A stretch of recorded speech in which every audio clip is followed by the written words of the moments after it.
Hello everyone, কেমন আছো তোমরা সবাই? আশা করি সবাই ভালো আছো, আমিও ভালো আছি। আজকে আমার তো ইলিশ মাছ, আজকে আমি বানাবো ইলিশ মাছের ঝাল। তো ইলিশ মাছের ঝালটা আমি এর আগের দিন দেখিয়েছিলাম ভাপে, আজকে বানাবো ঝাল। তো ঝালটা কিভাবে আমি বানাই আজকে সেটাই তোমাদের সঙ্গে শেয়ার করব। তো এখানে নিয়ে নিয়েছি আমি লবণ আর হলুদ। এবার মাছে মাখিয়ে নেব।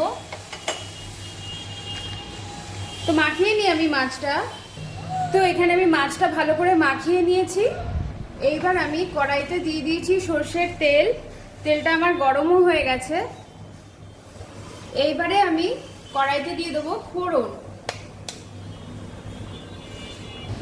ফোড়নে আমি দিচ্ছি শুকনো লঙ্কা আর কালো জিরে। একই সাথে আমি এর মধ্যে দিয়ে দেব কাঁচা লঙ্কা বাটা।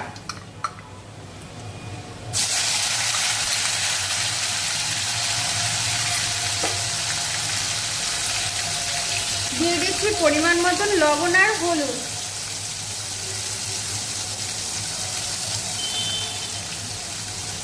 এবার জাস্ট 1 মিনিট এগুলোকে একটু ভেজে নেব। তো আমার এই মশলাটা কষানো হয়ে গেছে। দিয়ে দিলাম জল। এবার জলটা ফুটে ওঠা পর্যন্ত আমি অপেক্ষা করব। তো দেখতে পাচ্ছ ঝোলটা খুব ভালোভাবে ফুটে গেছে। দিয়ে দেবো এই মাছগুলো। আমি মাছগুলো কিন্তু ভাজিনি, দেখতেই পাচ্ছ আমি কাঁচা মাছেরই ঝাল করব।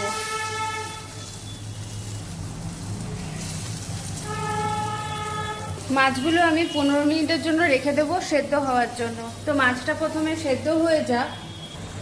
মাছটা আমি মধ্যিখানে উল্টে দিয়েছি। এবার দিয়ে দিচ্ছি এর মধ্যে 6টা মতো লঙ্কা। মাছটাকে আমি আরেকটু ফুটতে দেব। তো দেখো আমার ঝোলটা অনেকটা শুকিয়ে গেছে, মাছগুলো সেদ্ধও হয়ে গেছে। এইবারে আমি এর মধ্যে দিয়ে দেবো সর্ষে পোস্ত আর 4 মগজ বাটা। দিয়ে দিলাম। দিয়ে জাস্ট 2 থেকে 3 মিনিট আমি এটাকে একটু ফুটতে দেব। দিয়ে আমি নামিয়ে নেব। তাহলেই আমার রেসিপি রেডি। ইলিশ মাছের সর্ষে পোস্ত দিয়ে ঝাল। এবারে আমি আলগা করে এটাকে নাড়িয়ে নেব। আর অবশ্যই লবণটা আমাকে একটু চেক করেই নিতে হবে। খুব একটা ঝোল আমি শুকাবো না, কারণ একটু ঝোলঝোলি রাখবো।